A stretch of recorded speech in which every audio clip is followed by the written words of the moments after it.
presidente governará esse país se não houver uma mudança na PEC que evita os investimentos na educação e na saúde, como foi feito essa PEC do gasto. Ou seja, o que eles chamam de gasto na educação e na saúde, eu chamo de investimento, na verdade. Depois do desmonte que está sendo feito na Petrobras, a concessão do pré-sal para que empresas estrangeiras possam explorar o nosso petróleo, quando a Petrobras é uma empresa que detém tecnologia de sobra para explorar o pré-sal. E nós tínhamos decidido que o pré-sal seria o futuro, o passaporte para o futuro, para garantir que 75% do royalties fosse destinado à educação no país, para que nós pudéssemos recuperar o atraso que foi feito no século XX, fazendo grande investimento em educação, em ciência e tecnologia e na saúde. E, lamentavelmente, essa gente está se desfazendo de tudo isso a pretexto de uma modernização que não existe em lugar nenhum do mundo, essa venda, praticamente uma doação de uma riqueza incomensurável que o Brasil tem, que é o seu petróleo. Eu acho que a reforma da Previdência é outro assunto, ou seja, toda vez que se discute rombo no orçamento, se tenta jogar a culpa em cima da Previdência. A verdade é que de 2004 a 2014 a Previdência brasileira foi superavitária porque tinha sido gerado 22 milhões de empregos, porque o salário mínimo tinha aumentado 74%, porque tinha sido legalizado 6 milhões de microempreendedores individuais, ou seja, quando tem mais gente contribuindo, a Previdência deixa de ser deficitária. Quando tem mais gente desempregada, quando o salário é menos aumentado, mais déficit vai ter na Previdência Social.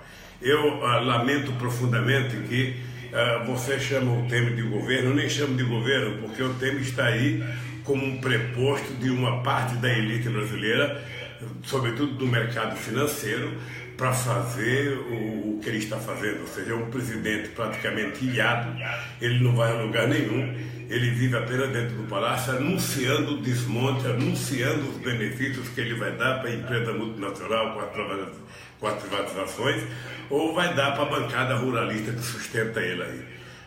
Isso tem que ser desmontado para que o povo brasileiro volte a valorizar a democracia, volte a sentir o prazer de ver o Brasil recuperar a autoestima, volte a sentir o prazer de ver o Brasil voltar a crescer economicamente, volte a ver o Brasil crescer gerando emprego, aumentando o salário, que é isso que interessa ao povo brasileiro nesse momento.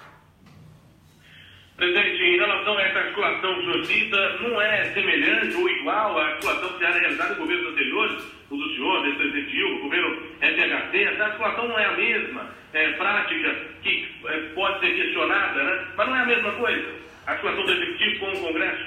Não, veja, o Congresso, você se relaciona com o Congresso que existe. Você não tem como mudar o Congresso. O Congresso, ele foi eleito em 2014, sabe, ele está aí, ele tem legitimidade eleitoral porque foi eleito.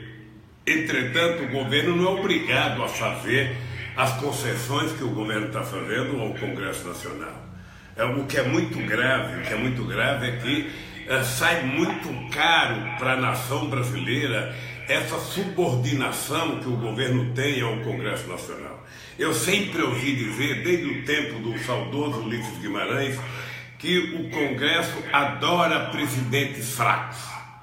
Eles adoram, porque quanto mais fracos os presidentes, mais eles podem enfiar, sabe, a goela abaixo um monte de coisa. E o Temer é um presidente muito fraco do ponto de vista da opinião pública, é um presidente que tem apenas 3% de aceitação, 97% de rejeição, ou seja, então o Congresso Nacional aproveita essa fragilidade para impor aquilo que quer e exigir que o governo faça coisas que no Estado democrático ele não faria. Ou seja, a verdade é que a Dilma estava fragilizada também, ou seja, como a Dilma não aceitava fazer o jogo do Congresso Nacional, como a Dilma não aceitava fazer o jogo do mercado, eles inventaram a pedalada para afastar a Dilma. Pois bem, com o Temer, sabe, eles estão exigindo e o Temer está cumprindo à risca tudo aquilo que o mercado quer que seja feito. Ou seja, destruir parte da indústria nacional, vender outra parte da indústria nacional e atender e facilitar a vida, sabe, de um conjunto de deputados que agem como se fossem dono do país. Portanto, eu acho que você pode fazer articulação política, mas você não pode vender a alma ao diabo. O senhor fez um governo com 8 anos de superávit primário, lucros, recortes de bancos e também no mercado financeiro. Não é estranho a taxação de que o PT é comunista? Deixa eu lhe falar uma coisa, meu caro Rubens. Veja, eu fiz um governo em que foi um dos melhores períodos da história do país, em que todos ganharam os empresários, ganharam os trabalhadores, ganharam os aposentados, ganharam todos. O Brasil ganhou, nós chegamos a um fluxo na balança comercial de 482 bilhões de dólares. O Brasil tinha respeitabilidade no mundo inteiro, o Brasil era tratado como protagonista internacional e o Brasil viveu um momento extraordinário, ou seja, que foi gerado praticamente mais de 20 milhões de empregos em 14 anos que o PT governou o país. É só importante lembrar, Salomão, para os políticos do estado de Goiás e do Brasil, que quando eu deixei a presidência da República em 2010, eu tinha 87% de boi ótimo, 10% de regular e 3% de ruim péssimo. E que não teve um único político no Brasil que tinha coragem naquele momento de fazer qualquer campanha contra o Lula. Só para você ter ideia, o candidato a presidente que concorreu contra Dilma, que era o atual senador José Serra, ele começou a campanha com a fotografia minha dizendo que era meu amigo, numa demonstração de que a inflação estava controlada, de que o PIB estava crescendo 7,5% e que o varejo estava crescendo a 12%. Ou seja, não houve melhor momento na história do Brasil do que aquele momento em que todos efetivamente estavam com a autoestima muito elevada. Eu acho que o que está acontecendo hoje é que há uma propaganda de que a economia está sendo recuperada, uma coisa muito forçada, porque a verdade é que o PIB caiu 8,7%, sabe? Nós chegamos ao fundo do poço, não tem mais onde cair, então é normal que a economia comece a se recuperar um pouco, ou seja, mas ainda está muito longe, mas muito longe da gente voltar ao patamar que a gente tinha em 2008, 2009, 2010, 2011, 2012. Falta muito. Sabe? Então, obviamente que eu fico torcendo para o Brasil dar certo, porque quando o Brasil dá errado, quem paga o pato é o povo, quem paga o preço é o povo, quem fica desempregado é o povo, quem ganha mal é o povo, quem passa fome é o povo, quem passa necessidade é o pequeno e médio produtor. Então, obviamente que eu quero que o Brasil dê certo. Mas com esse governo vendendo patrimônio público construído, tentando desmontar o Banco do Brasil, tentando desmontar a Caixa Econômica Federal, tentando vender a Eletrobras, tentando desmontar o BNDES, o Brasil não vai a lugar nenhum. O Brasil precisa de instrumentos de política econômica que possa ajudar o governo a ser indutor do desenvolvimento. O governo não tem que ser empresário, o governo não tem que ser o empregador, o governo tem que ser o indutor da economia. E é por isso que eu falo concretamente que a Petrobras ela não é apenas uma empresa de petróleo. A Petrobras é uma empresa de desenvolvimento, porque dependendo da Petrobras tem centenas de outras empresas, tem milhares de pequenas empresas que dependem dos investimentos que a Petrobras faz, da indústria de óleo, da indústria de gás, da indústria de petróleo, ou seja, da indústria naval que está sendo desmontada. Nós estávamos produzindo navios aqui, agora estamos comprando navios da China, comprando navios da Coreia, ou seja, como se nós fôssemos uma republiqueta, como se nós fôssemos um país insignificante. Então, esse desmonte que eles estão fazendo, segundo o ex-governador Requião e senador Requião, ou seja, nos próximos 20 anos, o prejuízo que essa política está dando ao país é de mais de R$1 trilhão. Então, quem vai pagar o preço é o povo brasileiro. Por isso que nós nos colocamos contra e por isso que nós queremos que tenha uma política de desenvolvimento. Eu não tenho nada contra todos ganharem um pouco. O que eu tenho contra é só alguns ganharem e a maioria não ganha nada, como está acontecendo hoje. Presidente, falando sobre o processo de 2018, é possível aliança, falar em aliança do PT com o PMDB em alguns estados no ano que vem, inclusive aqui em Goiás, o Marquinhos Vilela, Daniel Vilela? Olha, eu não. Faz tempo que eu não tenho contato com o PMDB de Goiás. Eu tenho uma belíssima relação com o Marquinhos Vilela de há muito tempo, desde o tempo que ele era governador, desde o tempo que ele foi constituinte. Mas faz tempo que eu não tenho contato. Eu não sei quais são as perspectivas de aliança no estado de Goiás. Veja, deixa eu só dar um dado para você, Rubens, que isso é importante para tentar politizar o povo. O importante na vida política de um país ou de um partido político é que esse partido pudesse sozinho eleger a maioria de governadores, de deputados, de senadores e ainda eleger o presidente da República, correto? Isso é muito difícil. A segunda coisa mais ou menos ideal seria que o PT fizesse uma aliança com as esquerdas e junto nós elegêssemos mais governadores, mais deputados, mais senadores. Também é difícil. O terceiro é que o povo brasileiro elegesse só gente da maior dignidade, gente ética, gente, sabe, comprometida com o povo brasileiro para facilitar a tua aliança. O quarto é que se você ganhar as eleições, você tem que fazer aliança com quem ganhou as eleições para você construir a maioria para você governar. Ora, veja, um candidato como eu precisa menos fazer aliança para ganhar as eleições do que para governar. Porque quando você ganha, você vai ter que construir maioria no Senado, você vai ter que construir maioria na Câmara e você vai conversar com quem existe. Seja o PSOL, seja a Rede, seja o PR, seja o PTB, seja o PTB, seja o PDT, seja o PMDB, você vai ter que conversar com os deputados e senadores eleitos. É assim, você pode fazer aliança programática. Aliança não precisa ser aliança espúria, aliança por cargo. Você faz uma aliança programática. Nós vamos fazer uma aliança, vamos cumprir tal programa e assume esse compromisso publicamente com a sociedade brasileira. É assim que você governa um país do tamanho do Brasil. Alguém dizer que vai governar o Brasil sem fazer nenhuma aliança política, essa pessoa está mentindo antecipadamente. Porque não é possível a gente achar que alguém pode governar sem ter a construção de uma governança dentro do Congresso, dentro da Câmara, dentro do Senado.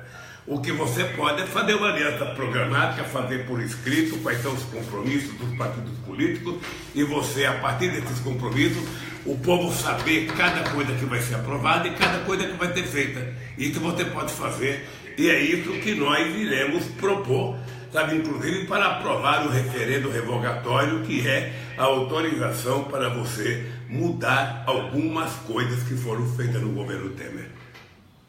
Presidente, vou fazer um pedido só para que a gente melhore um pouco a qualidade da nossa conversa para o nosso ouvinte aqui da 730, que o senhor aproxime um pouco o telefone para que a gente possa ouvir o senhor mais claramente, mais qualidade aqui na 730, que o senhor aproxime um pouco o telefone. A próxima pergunta, presidente. Há 3 anos, o governador aqui de Goiás, Marconi Perillo, disse em uma declaração que o senhor seria o maior canalha do Brasil. O senhor nunca respondeu. Por que o senhor nunca respondeu? Olha, eu nunca respondi, primeiro porque eu não costumo responder bobagens que algumas pessoas falam. O Marconi Perillo sabe o que ele é, sabe o que ele faz, e eu não posso ficar respondendo. Eu, se passar numa rua, sabe, e um animal qualquer fizer um gesto para mim, eu não vou ficar brigando. Eu estou muito tranquilo, o governador é responsável pelas palavras dele, sabe? E deixa ele continuar falando, porque ele sabe quem ele é e sabe quem eu sou. Presidente, voltando a falar sobre 2018, se o senhor não puder ser candidato, o PT é possível apoiar um nome fora do PT? Ciro Gomes, o PT teria um outro candidato? Qual é a relação do seu pai sobre essa possibilidade real da candidatura do senhor em 2018? Rubens, eu não vejo possibilidade de não ser candidato. Veja, eu estou vendo o carnaval que está sendo feito. Alguém, para ser impedido de ser candidato, alguém tem que ter alguma prova contra essa pessoa e mostrar essa prova. Eu já cansei de desafiar a Polícia Federal da Lava Jato. Eu já cansei de desafiar o Ministério Público da Lava Jato. Eu já cansei de desafiar o Moro. Olha, por que eu falo Ministério Público da Lava Jato e Polícia Federal da Lava Jato? Porque a instituição é uma instituição que eu tenho muita confiança e tenho consciência de que foi o presidente que mais fiz para fortalecer essas instituições. Mas pelo fato da instituição ser forte, as pessoas que compõem essa instituição têm que serem mais responsáveis e muito responsáveis. Portanto, eu tenho desafiado eles, ou seja, eu já cansei de provar a minha inocência e estou esperando que eles provem a minha culpa. Eu não tenho culpa que eles se subordinaram aos meios de comunicação, sobretudo a Rede Globo de televisão, e eles fazem as coisas muito mais para prestar contas. Eu estou implorando para eles apresentarem uma única prova contra mim. Eles invadiram a minha casa com a Polícia Federal. Ou seja, eles foram na casa do Sérgio Cabral, pegaram dólar, pegaram joia, foram na casa do Nussmann, pegaram dinheiro, foram na casa do não sei quem, pegaram dinheiro. Ou seja, eles foram na minha casa, sabe, abriram o meu fogão, abriram a minha televisão, cada policial com a fotografia, com a máquina fotográfica pendurada no peito, levantaram o colchão da minha cama, não encontraram nada. Por que eles não tiverem coragem, a decência de chamar a imprensa e falar: olha, nós queríamos pedir desculpa ao presidente Lula porque viemos aqui porque suspeitávamos que tinha alguma coisa e não tem nada. Não tiveram a decência, a honradez de pedir desculpas à sociedade brasileira. Quando tem alguma coisa, eles mostram, vão em equipe, sabe, mostram como se fosse um carnaval. Quando não tem, ao invés deles pedirem desculpas para tornar a pessoa que foi investigada honrada, eles preferem se omitir. Então, eles mexeram com quem não deveria mexer, eles estão acusando quem não deveria acusar, e eu estou disposto a ir às últimas consequências, a brigar, sabe, para poder fazer com que essas instituições passem a respeitar as pessoas. Você só pode condenar uma pessoa quando você tem prova. Você não pode execrar a pessoa nos meios de comunicação.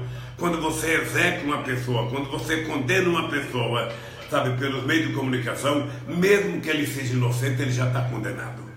Então o que eu quero é respeito ao ser humano, é o cumprimento do Estado de Direito Democrático, é o cumprimento da Constituição e é o respeito às pessoas. Se a pessoa cometeu um erro e pagou e roubou, a pessoa tem que pagar, tem que ser presa. Mas é preciso ter um julgamento digno, uma apuração digna para você poder fazer isso. E eu, da mesma forma que eu aprendi desde pequeno a respeitar os outros, eu quero ser respeitado. E por isso, a minha luta para provar a minha inocência já foi feita. Agora eu quero ver a luta deles para provar a minha culpa. Por isso, Rubens, eu tenho consciência de que você é candidato, se o PT quiser, obviamente, se os partidos aliados quiserem, e nesse momento a gente não está discutindo nem plano A, nem plano B, nem plano C, porque nós ainda não discutimos a candidatura, isso vai ser discutido somente o ano que vem, mas a minha disposição é de concorrer às eleições, se for permitido eu concorrer, se o partido aceitar que eu concorra, porque eu tenho consciência que é possível recuperar o Brasil, consertar o Brasil e fazer o povo brasileiro voltar a ter autoestima, a andar de cabeça erguida nesse país. Presidente, como é que o senhor está avaliando o cenário que está sendo gradativamente apresentado para a eleição do ano que vem, em 2018? Eu gostaria de pedir para o senhor análise sobre dois perfis, digamos assim, diferentes. Primeiro, hoje tem uma pesquisa nova dizendo sobre a avaliação da imagem do apresentador Luciano Huck, e eu faço a pergunta citando o apresentador, mas gostaria de perguntar sobre essa ideia de outsiders, né, que entram na política como se fossem mudar muito a postura no trabalho político, né? E a outra questão é sobre as pesquisas que mostram uma polarização do senhor com Jair Bolsonaro. Esses dois perfis, Bolsonaro e os outsiders da política. Olha, primeiro eu não acredito em outsider. Eu não acredito, sabe, que você possa encontrar alguém na sociedade que fora dos partidos políticos possa salvar esse país. Tudo que eu quero na vida é disputar as eleições com alguém, sabe, com o logotipo da Globo na testa. Sabe? Tudo que eu quero disputar é com candidatura da Globo. Sabe? Que a Globo escolha o seu candidato, escolha o candidato a presidente, escolha o candidato a vice, assuma o seu candidato para a gente poder fazer a disputa, que eu quero ver o que essa gente pensa e o que essa gente vai propor para o Brasil. A segunda coisa é que eu acho que o Bolsonaro tem direito de ser candidato. Ele já é candidato, ele já é deputado há 7 mandatos. Ou seja, são quase 28 anos de mandato e ele diz que não é político. É isso que eu acho engraçadíssimo. Ou seja, o cara tem 7 anos de deputado federal, 7 mandatos, 28 anos dentro do Congresso Nacional e com a maior disfarçatez ele fala que não é político. Ou seja, então, mas eu acho que ele tem o direito de ser candidato, acho que ele tem o direito de defender o que ele quiser defender e cabe ao povo julgar. O povo vai ter um candidato que merece, seja eu, seja Bolsonaro, seja qualquer outra pessoa. Eu não costumo me desfazer das pessoas, quem tem que analisar cada um é o povo brasileiro. O que eu quero é que cada um tenha o direito de poder dizer aquilo que vai fazer, como vai fazer. O povo tem que investigar, o povo tem que saber a vida de cada um para que o povo possa votar do maior jeito possível. No mais, meu cara, ainda tem uma procura de candidato. Estão procurando quem vai ser o candidato do PSDB. Muitas vezes eu vejo dizer que há uma rivalidade uma disputa entre a extrema-direita, que sou eu, e a extrema-esquerda, que sou eu, a extrema-direita, que é o Bolsonaro, para eles tentarem encontrar um caminho do meio. Eles estão tentando inventar o Hulk, estão tentando inventar o ex-ministro Joaquim Barbosa, estão tentando inventar o Moro, estão tentando inventar não sei quem. Eu acho que cada um inventa o que quiser. Isso é que nem jogo de futebol. Sabe? Na hora que começar o jogo a gente vai ver quem é que tem garra, quem é que tem força, quem é que tem time e quem é que vai marcar os gols necessários para ganhar a partida. A única coisa que eu quero é, durante o processo de campanha, fazer questão de reviver, sabe, junto com o povo brasileiro, os momentos felizes que esse país viveu, sabe, no meu governo. Esse país de esperança, esse país de realizações, esse país de Bolsa Família, esse país de luz para todos, esse país de FIES, esse país de Brasil Sorridente, esse país de SAMU, esse país de mais médicos, esse país, sabe, do Minha Casa Minha Vida, esse país do Pronatec, do ProUni, sabe? Essa coisa maravilhosa que fez o país crescer, se desenvolver e fez todo mundo acreditar que era possível esse país finalmente ser um país desenvolvido. Eu sonhava em 2008 que o Brasil iria chegar a ser a 5ª economia do mundo. Sonhava, estávamos perto, estávamos passando a Inglaterra. Lamentavelmente, isso não aconteceu e está desandando, mas eu acredito piamente que é possível recuperar e fazer o país voltar a crescer.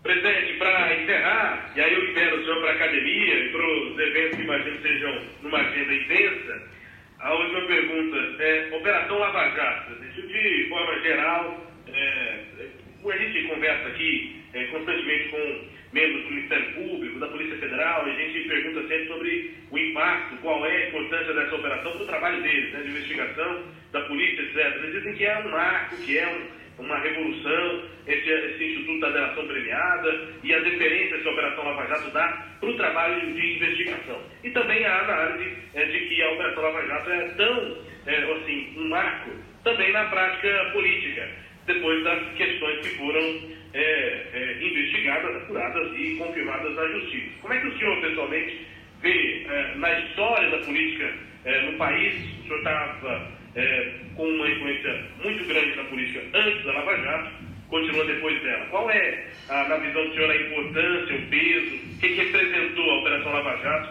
na história do país? Veja, primeiro eu tenho orgulho, Rubem, de ser o presidente da República e depois da companheira Dilma Rousseff também, de termos criado todos os instrumentos necessários para que o Brasil pudesse fazer um grande combate à corrupção. Não tem uma lei, não tem uma coisa que tenha sido feita de melhoria do funcionamento da Polícia Federal, de autonomia do Ministério Público, sabe, de investimento na inteligência da Polícia Federal, da aprovação da lei, sabe, das delações premiadas. Tudo isso é coisa do PT. Portanto, nós estamos muito à vontade para discutir esse assunto. O que é grave na Lava Jato? O que é grave é que na hora que o juiz, o delegado, os promotores se confundem, hoje você não sabe quem investiga, você não sabe quem denuncia, você não sabe quem julga, porque virou tudo a mesma coisa. Tá? E subordinaram as investigações das denúncias da polícia, porque a tese do juiz Moro é de que se a imprensa não estiver denunciando, se a imprensa não estiver condenando, é difícil condenar.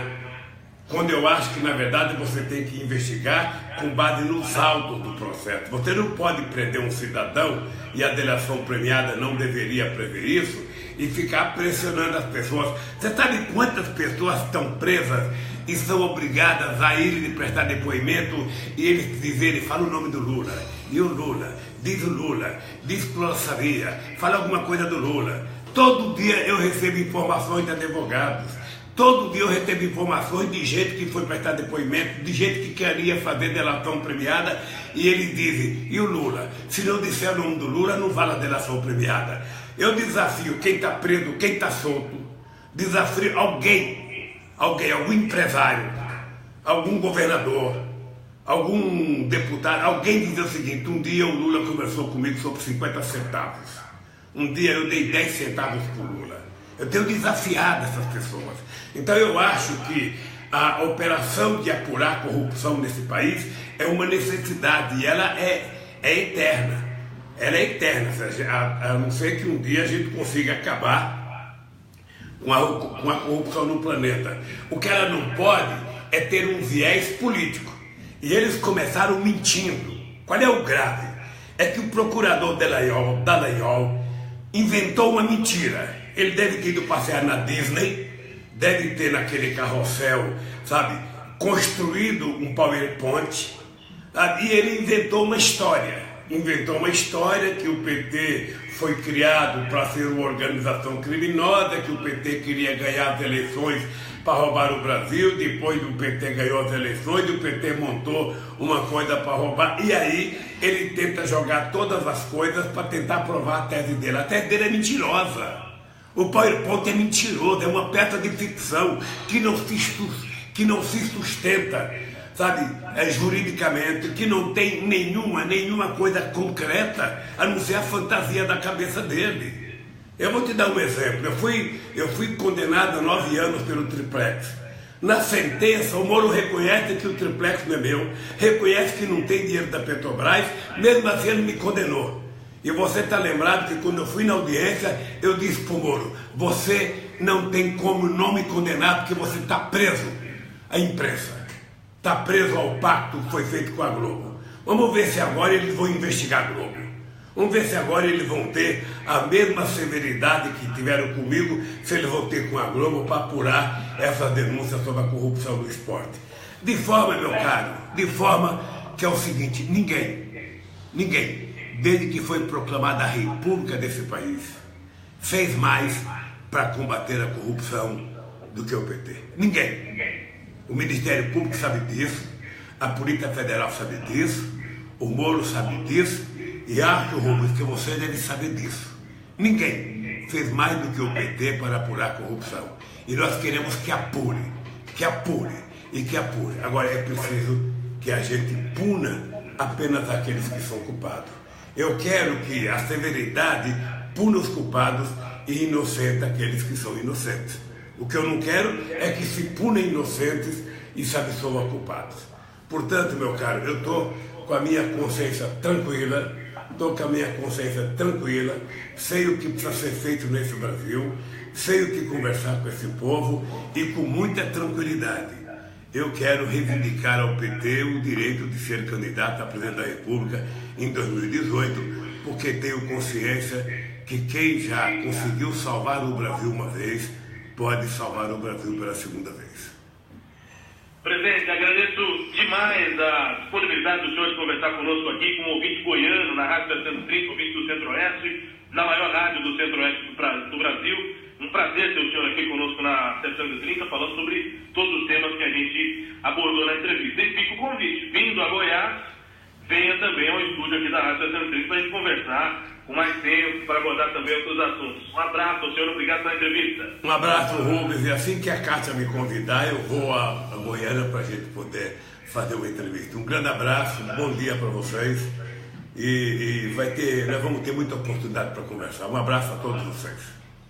Um abraço. A Kátia Maria, presidente do PT Regional, está aqui no estúdio também acompanhando a entrevista. Já fica o convite, né? Dê um beijo nela por mim. Já está o convite feito também. Estouramos bastante nosso tempo para falar com o ex-presidente Lula.